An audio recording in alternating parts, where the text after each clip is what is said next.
Just before the video gets started, I wanted to say that the video game we're taking a look at today is State of Decay Year 1, which features mid-level violence against humanoids, including some fairly graphic finishing moves. If you're not into that for whatever reason, then please at least keep watching until the end of this sentence. No, wait, this sentence. You know what I mean? Look, the point is the State of Decay storyline doesn't feature a cure for the zombie plague, so every kill that you're about to see is a mercy kill. Kill. Kill. Man, Australians have weird accents.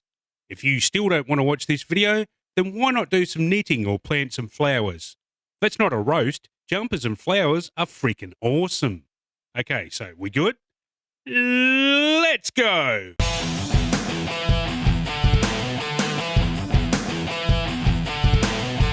How's it going, Internet? It's your old mate, Stadium of Decay. Today, we're going to take a look at, well, you can read thumbnails, I'm sure.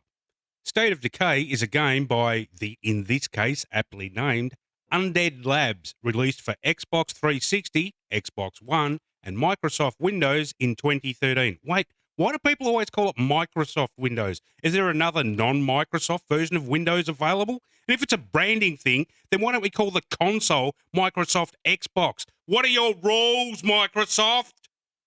The Year 1 edition of State of Decay features the base game and the DLC's Breakdown, which is like a sandbox version of the campaign, and Lifeline, which is a separate mini-campaign unrelated to the main one from the Army's point of view. There's also some other in-game items as DLC, but I'm already sick of doing research because I'm just some random YouTuber and not like a video game science researcher man or something. From what I can see, Year 1 is like a Game of the Year edition, which is a phrase that doesn't actually mean anything because your game doesn't even have to be awarded Game of the Year by anyone in order for you to brand a special edition as such, because the gaming industry is a joke and the punchline is their credibility and also our wallets. Gee, you sure are a ranty fellow, aren't you? Oh, hi, Bertrand. Oh, hi. So are you going to actually help out with this video or? No, I just wanted to remind you how bad you are at this. Cool, thanks. So is Visky going to help me out instead? No, she's out of action because, well, let's just say that she caught the coronavirus. I did not know that affected computers as well. It doesn't. I accidentally spilled one of your Mexican beers on her. I was going to clean it up, but I couldn't find any toilet paper for some reason. I can't believe we actually did that joke. Anyway, back to State of Decay Year 1. Wikipedia describes... Oh my God, are you seriously using Wikipedia for research? Yes, because I'd rather trust random internet nerds than people who have a vested interest in lying. Oh, sorry, I meant people who work in marketing. Can you rack off for like 5 minutes or whatever, please? I'm going to leave now. Good.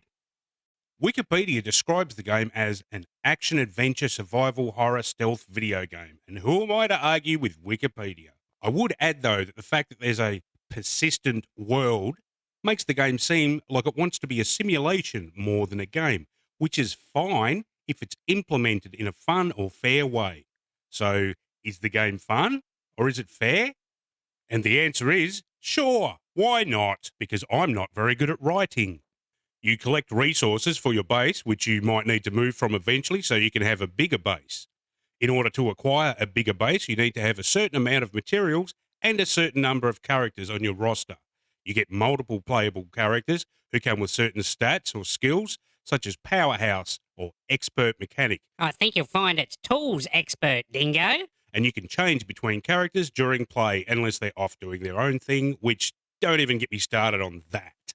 The combat has struck a fine balance between being fun and needing to understand the combat system to survive. If you want to concentrate on melee combat, you can do that. If you want to concentrate on range combat, you can do that too. If you want to mix it up, you can do that as well.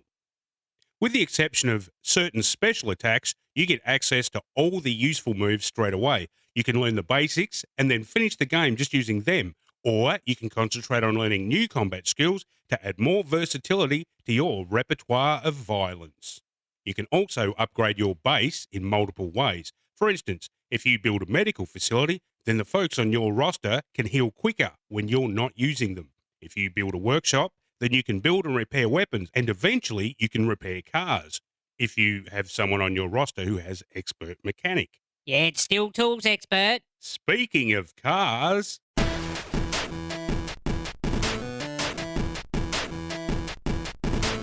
the driving in this game reminds me of Saints Row 2 on PC. It's not very good from a physics point of view, and it's not smooth like, say, Saints Row the Third or real life, but it's still fun enough, and it serves to break up the gameplay quite nicely. However, the car combat, the combat, nailed it, is annoying because you have to drive around backwards all the time because apparently nobody in the entire freaking game has considered that reinforcing the front of your cars might be a good idea. We can reinforce bases, but not cars. What is your logic, game?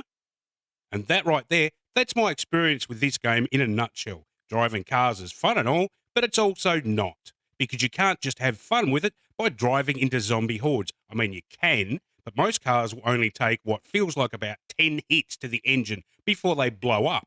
And if your character is still in the car when it blows up, then you can probably say goodbye to that character, meaning there's one less person on your roster, meaning that you have to stay at your current base for even longer because now you don't have enough people to move your base to a better location, and now you have to spend most of your time driving around in these paper tissue cars to the other side of the map because you've exhausted the area around your base of supplies.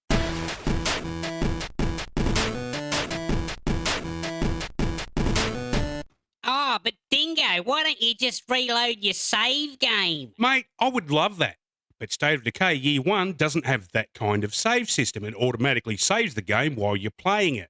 It'd be great to be able to back up your save game so that, I don't know, just off the top of my head, the game doesn't magically wipe all of your saves right before you record a bunch of footage for the background of your YouTube video. But such a thing would never happen, surely, would are you? Some kind of conspiracy theorist, or even worse, some type of person who overuses run-on sentences? I received the game as a gift from a friend. As a fan of zombie games in general, I was looking forward to playing the game. I had a lot of fun for the first few days until I understood how the various systems work. You may recognise that as literally the exact opposite of how learning a game should work. State of Decay Year 1 reminds me a lot of Vermintide 2. They're both very unique games that can be very addicting. Addictive to play, but it also feels as if the respective makers of each of the games have deliberately gone out of their way to stop you from actually enjoying them.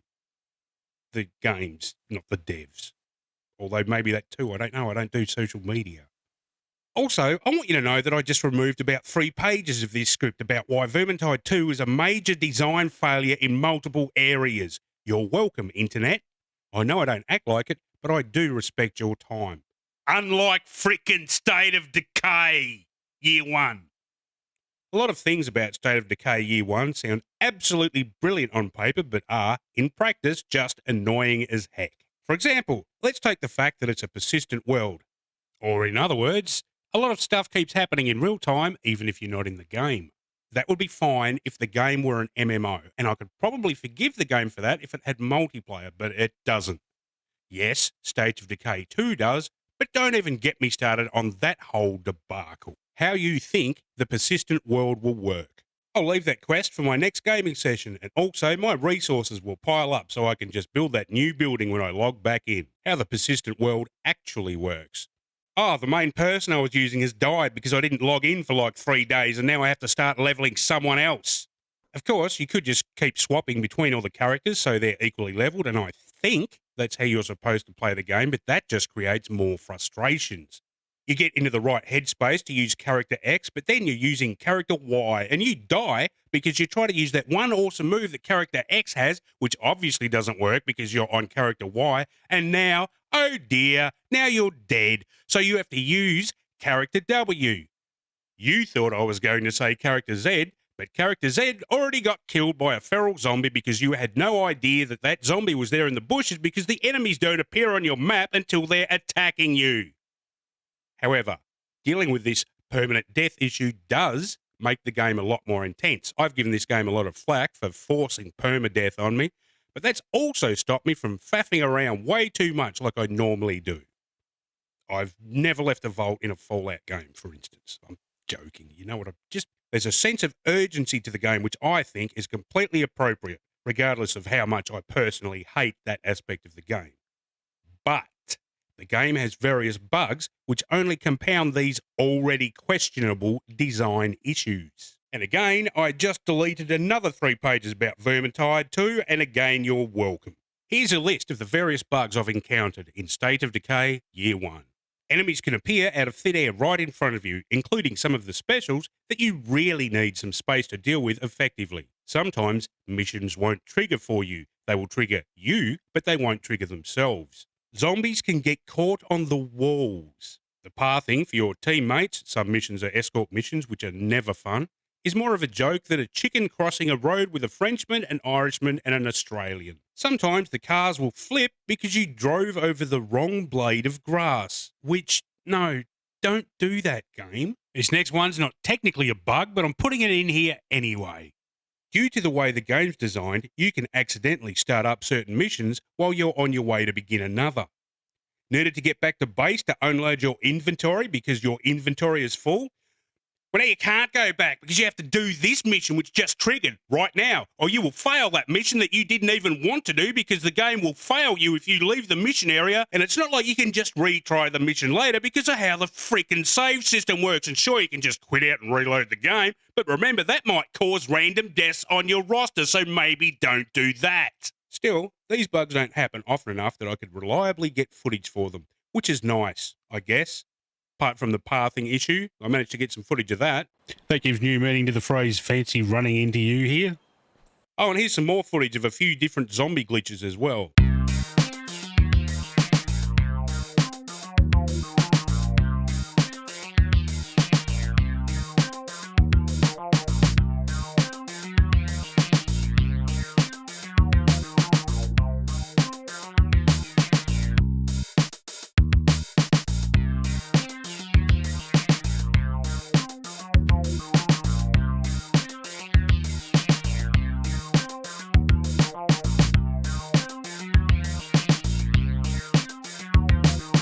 I guess they did happen enough that I could reliably get footage for them. Oh well. The point is, these bugs make the permadeath feel unfair. Again, it works fine on paper, but in practice, well, sure would be great if I could reload from an earlier point in this video game that is supposed to replenish my mental energies and not drain them due to frustrating crap. Nobody on your roster is immune from dying even while your computer has been turned off, which is just, I have no words, apart from maybe needlessly frustrating and, frankly, outright unfair. Those are maybe some words I could use.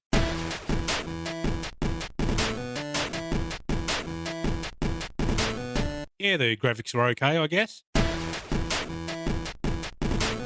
The audio in this game is well designed and recorded well, but then lazily implemented.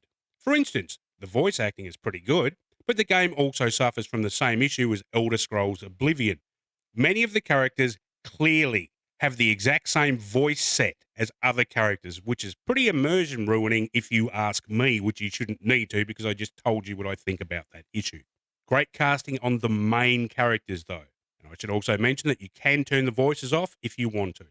Aside from those minor issues, the audio can be quite helpful and very immersive. For instance, your minimap/radar doesn't show you the enemies until they start attacking. But if you don't, say, get cocky and start listening to YouTube videos while you're playing, you'll rarely be taken by surprise because you'll hear the different enemies.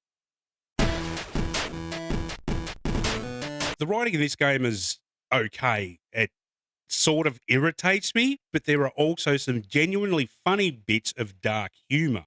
Poor bastard. Well, let's see if he's got a wallet on him or something. What the hell, Ed? To check his ID, for Christ's sake. Well, I kind of took that guy's walkie-talkie. Maybe we can raise somebody on that. Jesus, Ed, why did you do that? I don't know. I figured if he had a radio, there must be somebody on the other end. So you robbed a dead guy, and you expect his friends to help us out?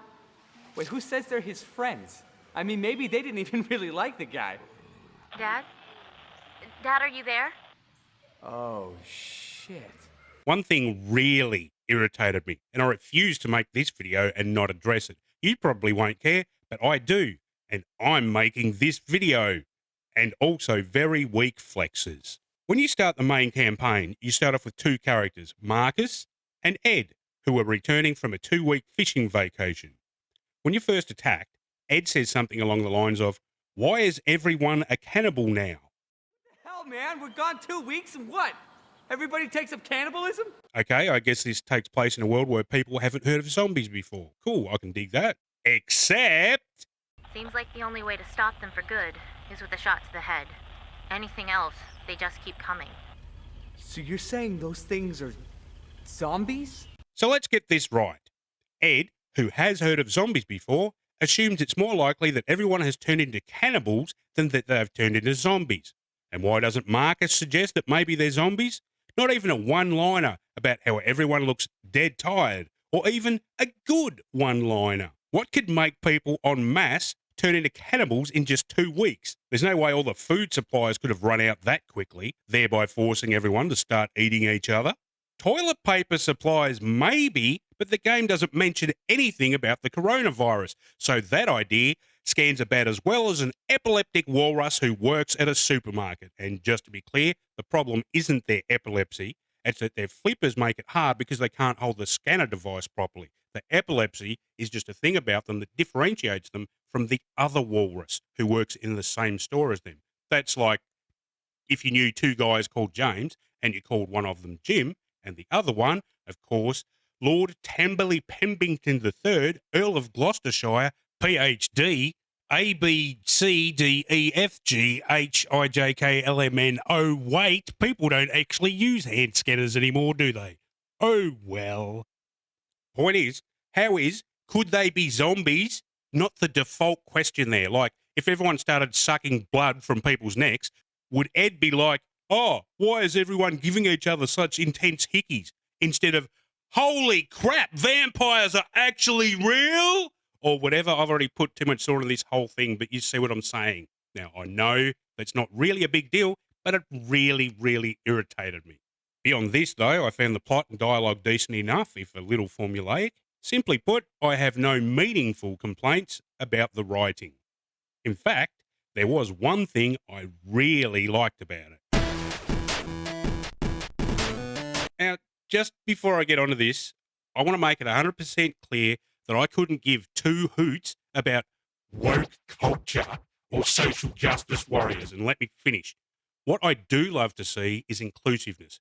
It's got all the benefits of woke culture with none of the other crap that comes along with it. In fact, judging by social media, woke culture is just a different kind of elitism, which is great because we really needed more elitism on the planet. So what do I mean by inclusiveness? You're getting a bit political, Dingo. You better wrap it up. A rap, you say? No, don't. That's not what I... Chilling with my homies in a bag of peas, even though the land is filled with zombies. I like to take a walk and collect some resources. Collect enough food, then I can eat 3 courses. Hope you like my cool rap song, because this gag is already going on too. Point is, as a big softie, I love seeing minorities represented, and I like it even more when they're represented well. By which I mean, like everyone else, flawed but interesting. I read somewhere once that the best way to write, for instance, a gay character, is just to write them as you normally would, but just make them gay. I think that's a little simplistic, but State of Decay Year 1 features what I consider to be an excellent example of how to do it properly. They don't spell it out as such, like you don't see the 2 dudes kiss, but the family of one of the gay dudes clearly, shall we say, does not support the gays. Take a look. Jacob, come on, let's get you and your friend out of here. No, that's okay. You just get him back to the church safe. I gotta get back to my brothers for they notice I'm gone. Eli, we've talked about this. I'm not ashamed to be seen with you. It ain't about shame. You know what Job would do if he caught us together. Your brother's an asshole. He's still my brother. I better move. You get him home safe. You get yourself home safe. Don't do anything stupid, okay? It's not like the mission is called Help These Gay Dudes or anything like that, but they're just all like, the end of the world won't stop us from seeing each other, but our families might. Which I think is kind of sweet and also really sad, even if I don't roll that way myself. Love is just love, you know? Wholesome. Although I'm not sure why I felt I needed to let you know that I'm a straight dude. Context? Or maybe I've still got some work to do myself. Speaking of still having some work to do, I'd love it if they'd fix the bugs in this game, and I wish that it were a little better designed as well. Back in the day, before the internet, games rarely got bugs fixed. There are some games from back then which literally still cannot be finished, mainly on the older systems, but still. Now we can have our games patched while we're playing other games or asleep or writing overlong scripts for YouTube videos. So I find it incredibly frustrating that this game doesn't receive the love that it should from the creators of the game. I don't feel like this game is actually finished. It's so close to being a polished, finished product that it mentally and spiritually hurts me, just like Vermintide 2. So why don't I just not play it? Same reason I still play Vermintide 2, even though it frustrates the crap out of me. Because it's unique, it can be great fun, and there's literally nothing else out there able to scratch that same itch. If there was a game that was like State of Decay or Vermintide 2, but better, then I would play those games. Believe me, I would play those games. But there aren't even games like them, really.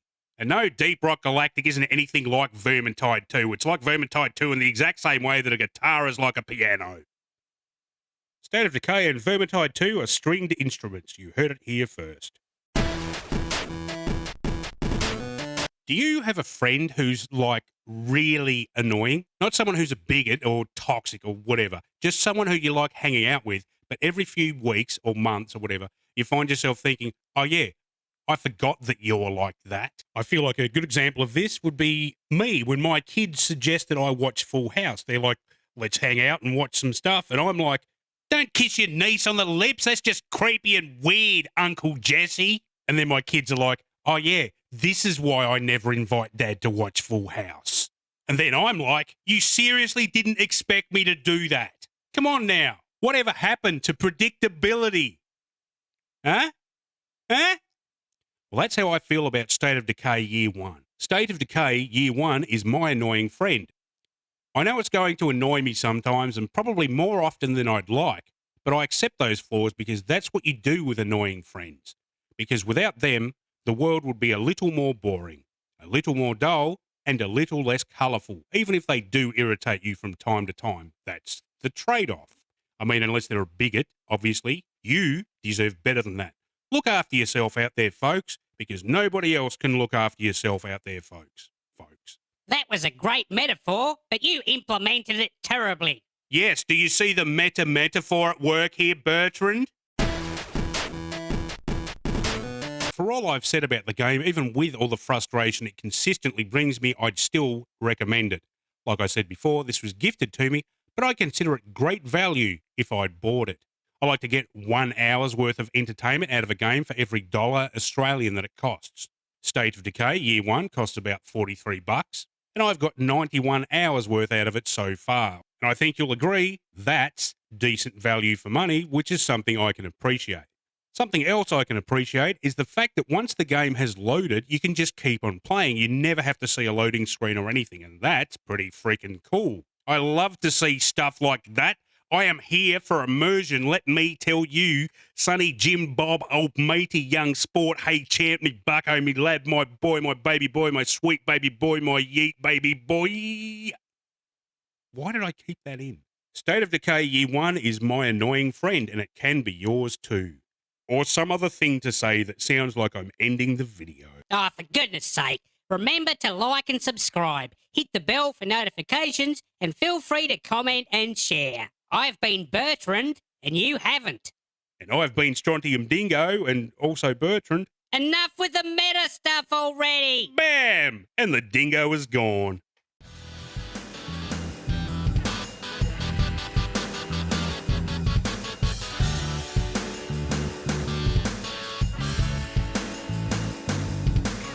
Oh, and also there's a stealth system in this game, but I just thought I'd add that here as an afterthought, you know, just like the game devs apparently did.